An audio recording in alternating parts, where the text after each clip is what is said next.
New York opens up vaccine eligibility. The Derek Chauvin trial begins in Minneapolis, and the dad bod is back. But did it ever really leave? Tuesday Need to Know. Let's go.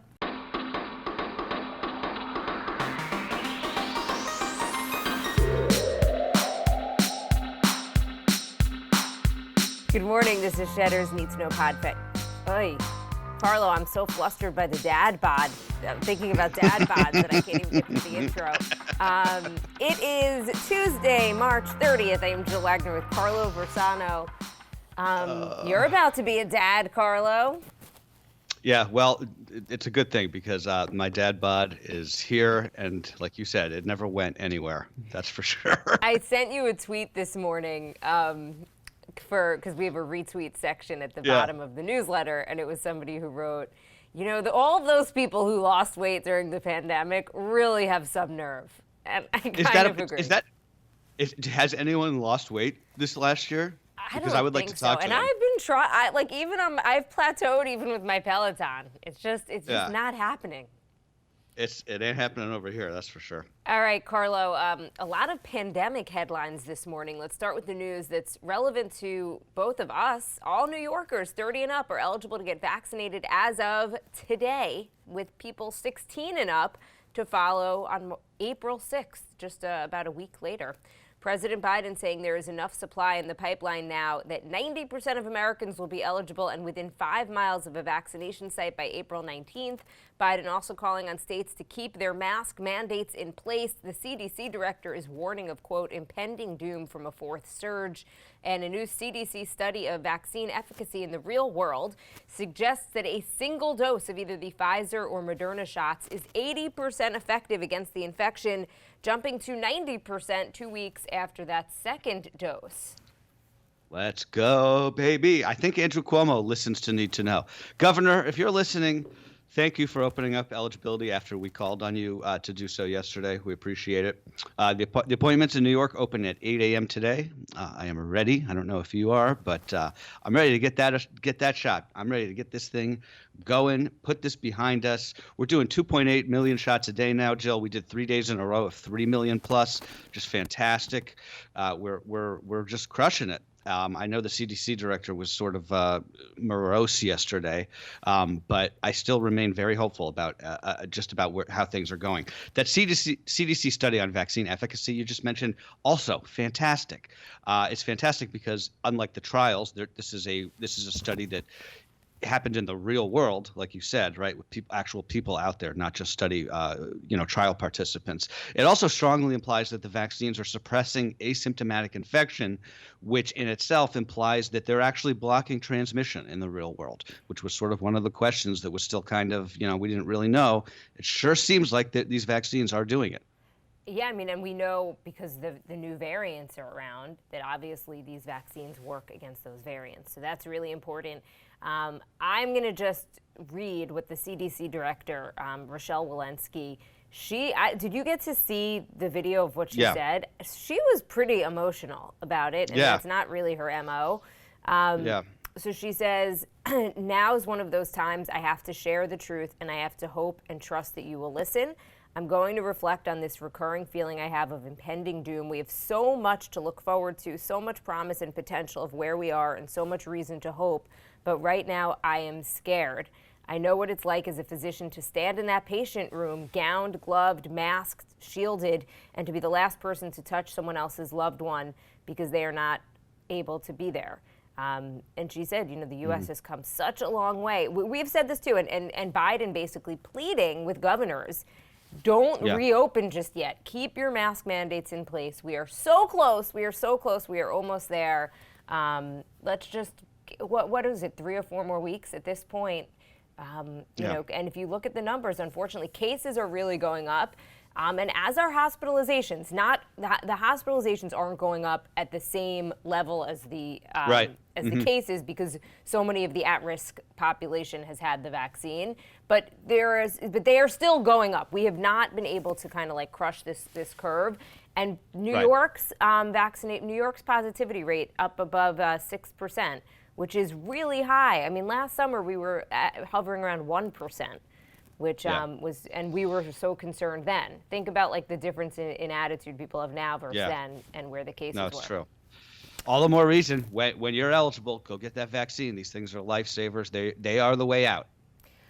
Okay, meanwhile, the long-awaited World Health Organization report on the origins of the coronavirus reportedly are going to say that there is inconclusive evidence on how, when, or where the virus originated in Wuhan, China. The report was subject to final approval by Beijing, so it's not exactly clear what, if anything, was suppressed. But I do think that the bottom line is that we may never really ever know, Carlo, how this virus came to be.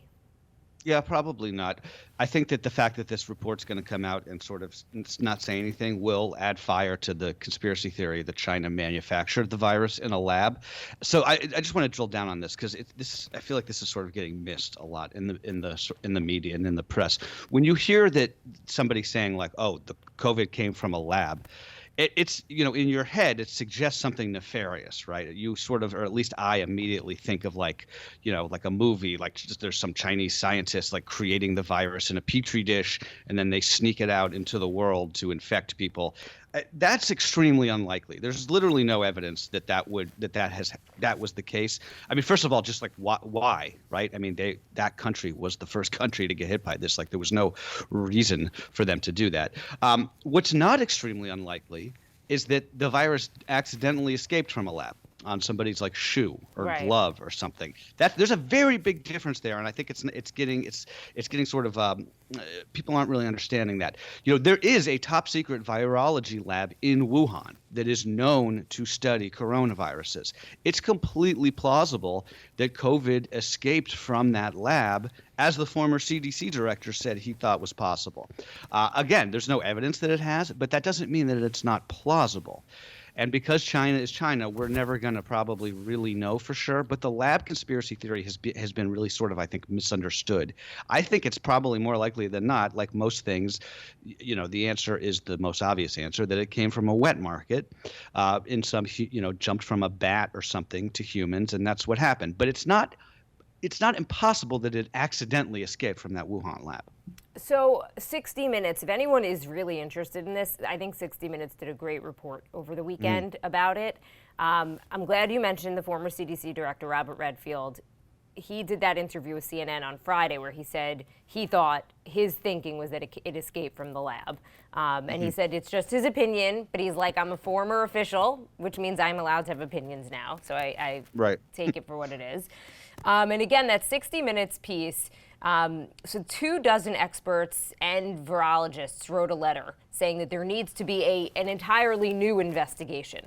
And part of the reason is that China, and this is something I don't know if you're aware of, actually did the most of the investigation themselves. And then just kind of presented their findings to the World Health Organization. Jamie Metzel, who's a former NSC official with the Clinton administration, said it's the equivalent of like if you asked the Soviet Union to do this co-investigation of Chernobyl. It just doesn't make sense, in terms what are they of, going to say? Exactly. So the letter basically from this team says that the group from the World Health Organization didn't have the independence or the access to carry out a full and unrestricted investigation. And specifically, they couldn't investigate, really. They weren't allowed a lot of access to that lab. And another really good soundbite from this guy, Jamie Metzel, he said, as you mentioned, there's this Wuhan Institute of Virology, which is in the city where that outbreak happened. He said, you've got to ask the question, why in Wuhan? To quote Humphrey Bogart, of all the gin joints in all of the towns in all of the world, why Wuhan? What does Wuhan have? They have China's level 4 Virology Institute, with probably the world's largest collection of bat viruses, including bat coronaviruses.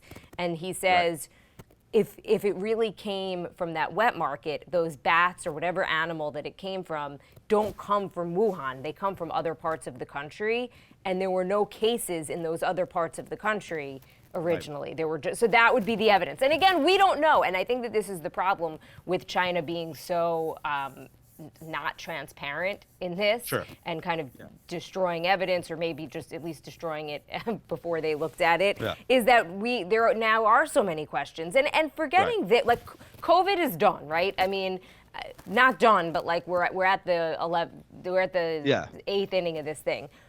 We need to know where this thing started from so it doesn't happen again. And that's the problem here. It's really frustrating. Right, exactly. All right, Carlo, switching gears, the highly anticipated murder trial of Derek Chauvin currently underway in Minnesota. Chauvin is the former Minneapolis police officer charged with killing George Floyd last Memorial Day, leading to worldwide protests against the police. The first witness called was a 911 dispatcher who testified that she actually watched Chauvin pin George Floyd to the ground in real time via security footage and thought her screen was frozen because of how long the incident was going on. She reported it to her supervisor as it was happening because she said something didn't feel right, essentially calling the police on the police. The second witness was a bystander who testified that Chauvin appeared to shift his weight on Floyd's neck to tighten his hold as Floyd was dying. The prosecution played that entire 9-minute and 29-second video, which was quite, it's quite traumatic to watch that for anybody, and especially for a lot of these jurors who said perhaps they'd seen clips of the video, but they'd never actually watched the whole thing. Yeah, so the legal questions at play in this trial are pretty much as follows. Was the amount of force that Chauvin used reasonable? To what degree did other factors such as drug use or overall health on the part of George Floyd contribute to his death? Do legal protections for cops apply in this case? Those are sort of the main legal questions that they're going to grapple with in this trial. This trial is probably going to take a couple months, maybe a little less if I had to guess, but it ain't going to be over soon. But regardless of what we saw in that infamous video, remember, it is very hard to convict a police officer of murder in this country. This case is not, even though it may appear to the average person watching that this is sort of an open and shut case, it's not. It's anything but. So we don't really know how this is going to turn out. The judge is making a really big effort to make sure that all of it is live streamed. There was actually an issue with the stream towards the end of yesterday's proceedings, and he just simply cut the day short as opposed to doing anything that wasn't being streamed out. Oh, is that why? Oh, I didn't realize why it was because over. He wants as much transparency here as possible. Now, if it wasn't for COVID and more people, if they were allowed in the courtroom, it's possible that this wouldn't be streamed, but especially given the high interest and the fact that there's very few people allowed actually in that courtroom. If you want to watch, it's kind of fascinating. I think the cable networks were running it, throughout most of the day. But you can find a link. I was watching just from a local station. I was watching a lot of it online yesterday. Okay, full steam ahead. The giant container ship that blocked the Suez Canal completely free, and traffic is moving again through the busy shipping route. Shipping experts say the impact of that 6-day traffic jam is going to be felt for weeks to come as the backlog of ships work their way through the ports. One of the ways that this could be felt is in the global semiconductor shortage, which is already causing automakers to idle their plants, not to mention impending shortages of things like coffee beans and, I don't know if you've heard, toilet paper. Heard it here first on this podcast. Yes, that's right. That's why I got my black market Charmin over the weekend, just in case. This is it's good news. This really has a Tom Hanks sort of movie written all over it, don't you think? Can't you see him playing like the captain of this ship, or like the captain of like the little tugboat or the excavator of the tugboat? Yeah, that maybe gets them that. out. Yeah, you're right, because he has to be the hero. So yeah, he has to be the tugboat captain, who, by the way, was Egyptians who got these guys out. It was just Egyptian tugboats that did it. Never give up, just like that little excavator. That's the I guess the moral of the story, right? Everyone was making fun of that little excavator last week for digging that big ship out, and hey, it got it done. So who's laughing now? Just regarding the toilet paper shortage, I'm kind of laughing. So my dad drives me into work every once in a while, and I sit in the back seat with my mask on, and I usually like it's an Uber. Exactly, and he has a roll of paper towels in the back, and I usually take one to open the door to get me up into the office, so I don't have to touch the doors. And recently, one of the rolls was like it was like worse than any public restroom. Okay, it was like I was like, what did Mom steal this from school 2 years ago? And he's like, I don't know what it is. Mom put it back there, and we laughed. And he's like, yeah, it was like a roll from her classroom. No tip for you, Mr. Wagner. I was like, One what? star. I'm like, One what star. is this? I was like, this is like, it's hard as a rock. It was like sandpaper. Usually, anyway, it was just funny. Okay. As millions of people celebrate Holy Week between Passover and Easter, an eye-opening new survey out of Gallup, less than half of Americans belong to a church. The first time that number has dropped below 50% since Gallup started polling the question in the 1930s. In 2020, 47% of adults in the U.S. said they belong to a church, synagogue, or mosque. That number had hovered around 70% until the turn of the 21st century, at which point it started to collapse, and it's been going lower every year. The decline in church membership coincides with a rise in the number of Americans who say that they just have no religious preference at all. Fascinating survey. Atheists are actually the most disliked religious minority in the U.S. That's according to a 2016 study from the University of Minnesota. And I heard somebody very smart once say that atheists are like one of the only groups that society still openly discriminates against, which is sort of a controversial thing to say, but I thought it was pretty interesting. Yeah, I mean, think about it, right? It would be hard to imagine an open atheist getting elected president in this country, I think. There's only one atheist in Congress, I believe, despite 23% of the public saying that they're atheist or agnostic, including 31% of millennials. So, this is just there's this collapse of institutions in this country, right? This is sort of part of that. But it's just fascinating to watch. I mean, 70% to 47% in 20 years, basically, that's remarkable.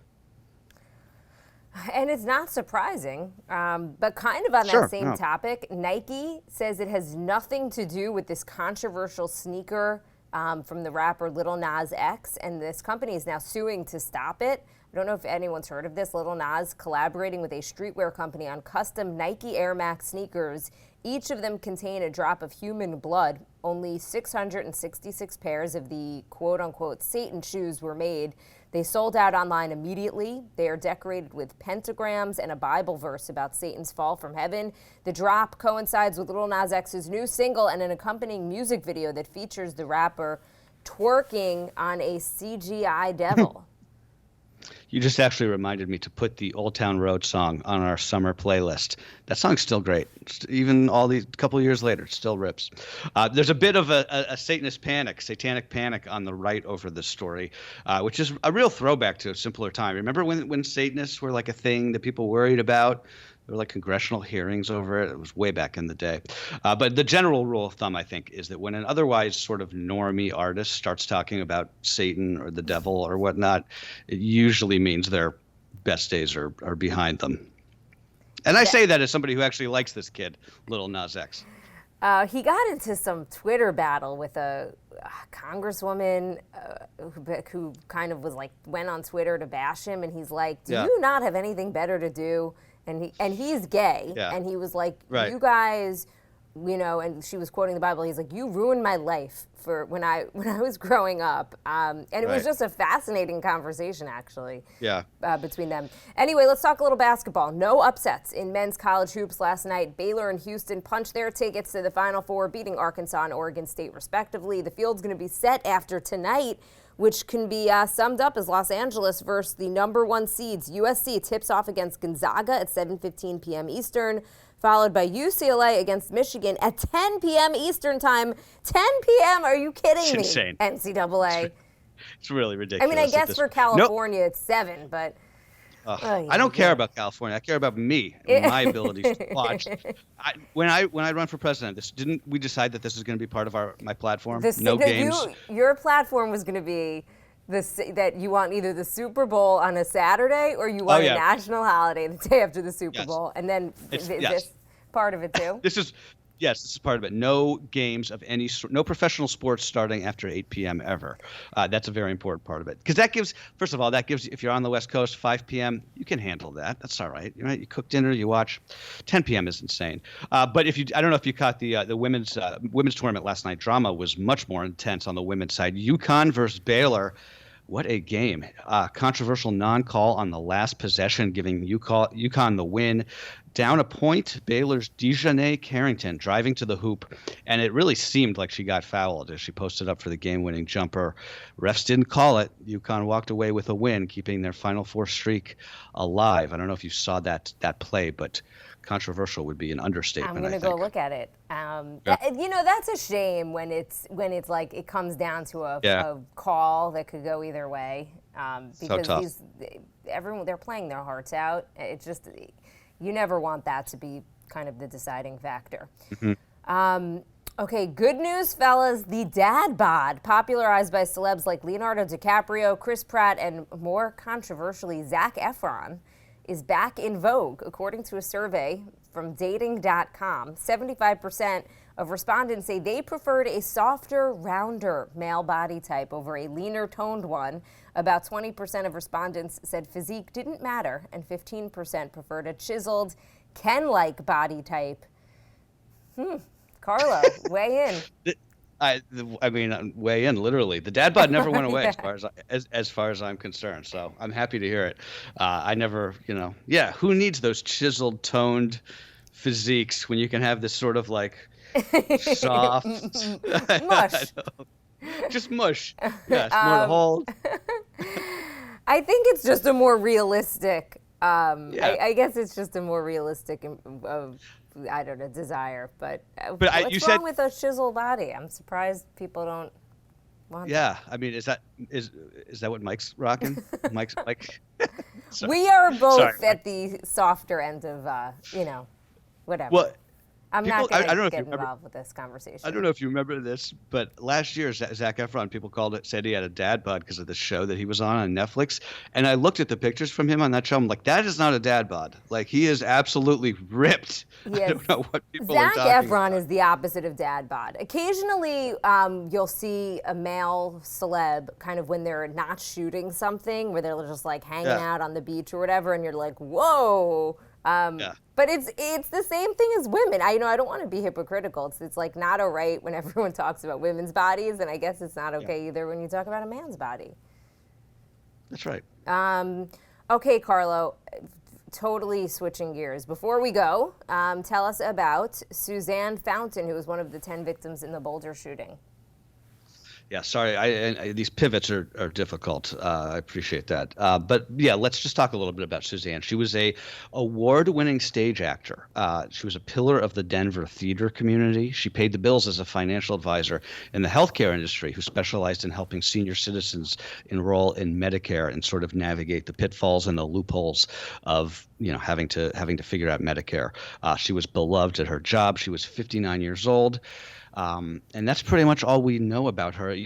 I was struck just by doing this little segment. I'm struck by how little information there's been on some of these people. Sometimes you find out in these shootings, you hear a lot about the victims. Not so much these people, which I think really just shows you that these were just regular folks, right? They were just regular people going about their day, going to the grocery store, picking up food for dinner, and now their lives are extinguished. And to me, that makes it almost even more upsetting. Well, I was reading that one of the people was online waiting to get their vaccine. I'm guessing, we're going in order of age, so I'm guessing that's going to be somebody, one of the victims. Yeah, we'll hit this week. Older. But yeah, no, it's. There are no words. Okay, Carlo, we're going to end it there. That is what you need to know for Tuesday, March 30th. Go Blue. Go Blue. See you guys tomorrow.